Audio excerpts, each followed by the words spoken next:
Mi nombre es Carlos Augusto Ferrari, miembro de la Sociedad Psicoanalítica de Porto Alegre, SPPA. Juan Pablo, gracias en nombre del Comité de Investigación de FEPAL por su disponibilidad e interés en producir este testimonio. Nuestro objetivo con esta entrevista es animar a los psicoanalistas, especialmente a las jóvenes, a interesarse e invertir un esfuerzo creativo en la investigación psicoanalítica. Una de las pautas de FEPAL ha sido fomentar las conversaciones bilingües. Entonces, como brasileiro, usaré portuñol, que se acerca a algo así como un objeto transicional entre español, portugués y brasileiro. Bueno, no sería posible presentar la extensa y fructífera historia de Juan Pablo Jiménez en este exacto momento. Nos llevaría mucho tiempo y preferimos pasar este tiempo escuchando a nuestro entrevistado. Junto con la entrevista, nuestra comisión brindará una presentación más detallada de Juan Pablo. De forma sencilla y directa, Juan Pablo es un clínico e investigador vinculado a su tiempo y que a lo largo de décadas de intenso trabajo ha ido produciendo conocimientos y resultados de investigación muy importantes. Es un placer y un honor para la Comisión de Investigación de FEPAL producir este documento. Muy bien. ¿Podemos empezar, Juan Pablo? Muy bien, Carlos Augusto. La pregunta. ¿No es un hecho común hoy en día que el psicoanalista en formación se interese al mismo tiempo en desarrollar su identidad como investigador psicoanalítico? En su caso, ¿cómo surgió su interés por la investigación psicoanalítica? Mira, en primer lugar quiero agradecerte y agradecer al Comité de Investigación de FEPAL que me haya invitado a dar este testimonio, a conversar sobre mi trayectoria. Debo recordar acá que yo fui presidente de FEPAL entre el año 2006 y 2008 y ocupé muchos cargos en realidad en la institución psicoanalítica, tanto nacional, fui presidente 4 años de mi propia asociación psicoanalítica en Chile y también formé parte de la Casa de Delegados a principios de los 90 y fui representante de América Latina en el Council de la IPA en la época de Horacio Echegoyen durante 2 años. Y he participado en muchos comités de la IPA, comités, por ejemplo, de psicoanálisis y psicoterapia, comité de investigación, en fin, el comité también, dentro del comité de investigación, el de comité de investigación clínica, en este momento soy consultor del del subcomité de investigación clínica.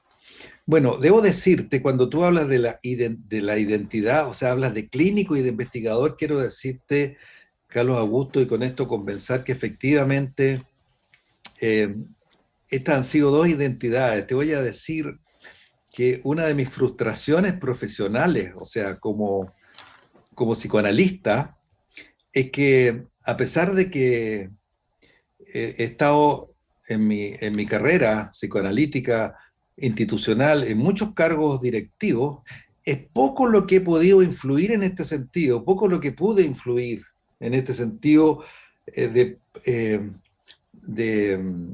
digamos, de promover una actitud o promover la investigación dentro de la institución psicoanalítica. Ha habido por así decirlo, una batalla ideológica muy potente, típica del siglo XX, te voy a decir, porque es muy parecida a la que hubo en psiquiatría. Sí. En psiquiatría durante el siglo XX, en realidad, si tú recuerdas, y ahí hay un libro muy, muy hermoso y muy bueno de George McCarry, un psicoanalista que es historiador, de la Universidad de Columbia en Nueva York, que se llama Revolution in Mind, la revolución en la mente, que es la historia de la creación del psicoanálisis. Ahí él plantea la hipótesis, y yo estoy muy de acuerdo con él, que en parte el psicoanálisis, en parte, porque el psicoanálisis es bastantes otras cosas también, pero en parte la propuesta de Freud fue una propuesta a la psiquiatría, para abarcar todo un campo etiopatogénico de causalidad que las psiquiatrías psicoorgánicas, la psiquiatría organicista del siglo XIX no consideraba, a saber, vale decir, la etiología biográfica de los trastornos mentales. O sea, era una propuesta de ampliar el campo. Conocemos lo que pasó, conocemos la historia, que la ciencia o la psiquiatría en esa época no aceptó para nada la existencia de fenómenos inconscientes, rechazó en realidad el psicoanálisis. Entonces el psicoanálisis se desarrolló como una ciencia básicamente psicológica y hermenéutica. Pero sabemos que Freud nunca abandonó la idea de que podía haber un diálogo con las ciencias naturales.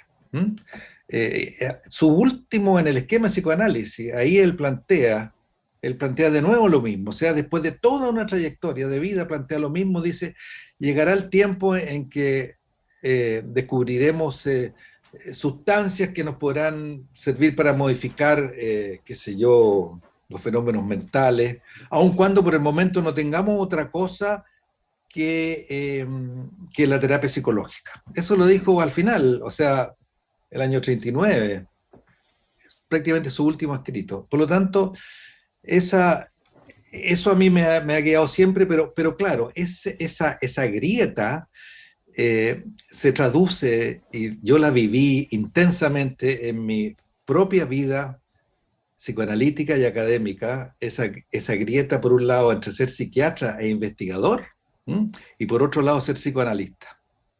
O sea, esa división es una grieta profunda que ha podido empezar a transitarse. Se han podido crear puentes, yo diría, a partir de las últimas décadas del siglo XX, o sea, de hace unos 30 años atrás, precisamente con todo el descubrimiento de la neurociencia, de lo que se ha llamado el cerebro social, o sea, una parte importante de nuestro cerebro que anteriormente no se sabía mucho para qué servía, que es prácticamente toda la parte de los lóbulos frontales. Se ha descubierto que ahí está todo lo que llamamos propiamente humano, digamos, ¿no? O sea, ese es el asiento cerebral de nuestra mente. No es solo eso, pero básicamente ahí está. Y es lo que distingue en realidad nuestra especie humana de Homo sapiens con las especies anteriores, ¿no? Porque tenemos esta parte mucho más desarrollada. Bueno, como digo, esto en mi vida, en mi formación, yo me formé en la Facultad de Medicina como estudiante de medicina en un grupo de orientación psicodinámica que eran psicoanalistas. Incluso uno de ellos había trabajado en Andavanzo, era mi profesor, él había psicoanalista, había trabajado ahí en Brasil, fue uno de los fundadores del grupo de Ribeirão Preto, creo, no, si mal no recuerdo. ¿Ya? Y después, en mi formación de residente en psiquiatría, también trabajé con un grupo psicodinámico, psicoanalítico, pero felizmente en realidad, estuve con un grupo que tenía una orientación de la psiquiatría alemana más, digamos, de los años 60, básicamente fenomenológico-antropológica. Eso me conectó a mí con temas filosóficos que siempre me interesaron, temas metafísicos, acerca de la naturaleza de las cosas, y temas epistemológicos, porque yo antes de estudiar medicina estudié 4 años filosofía. Entonces, eso me interesó mucho y me amplió la mente. Pero, como decía, en el siglo XX había lo que Kenneth Kendler, un psiquiatra y genetista americano, ha llamado la batalla de los paradigmas permanente en psiquiatría, y yo diría también en psicoanálisis, ¿no? O sea, en todas las disciplinas de la mente existía una batalla, porque el siglo XX se caracterizó en esta cosa modernista, digamos, de tratar de buscar, por así decirlo, una causalidad básicamente que explicara todo, como el tema de la unidad de la ciencia, en fin, etc. Ahora sabemos que eso es imposible, ahora estamos en el paradigma de la complejidad, que estamos tratando de trabajar con redes, trabajando con muchos paradigmas simultáneamente.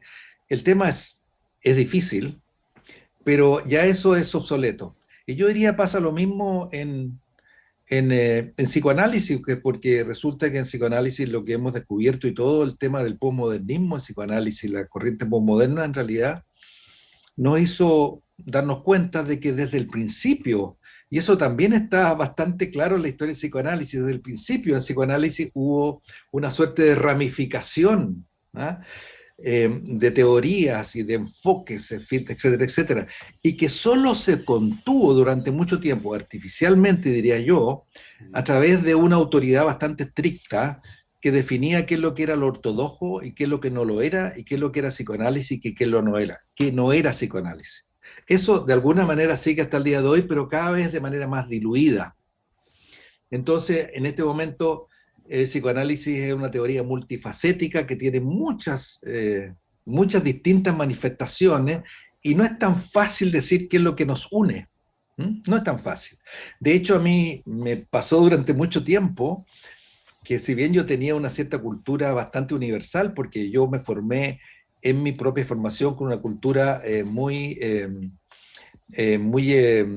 kleiniana, pero después cuando fui a Alemania, que estuve 5 años allá haciendo mi doctorado en un grupo universitario que trabajaba, que eran psicoanalistas básicamente los que dirigían, el Helmut Thome y Horst Kegele, ahí yo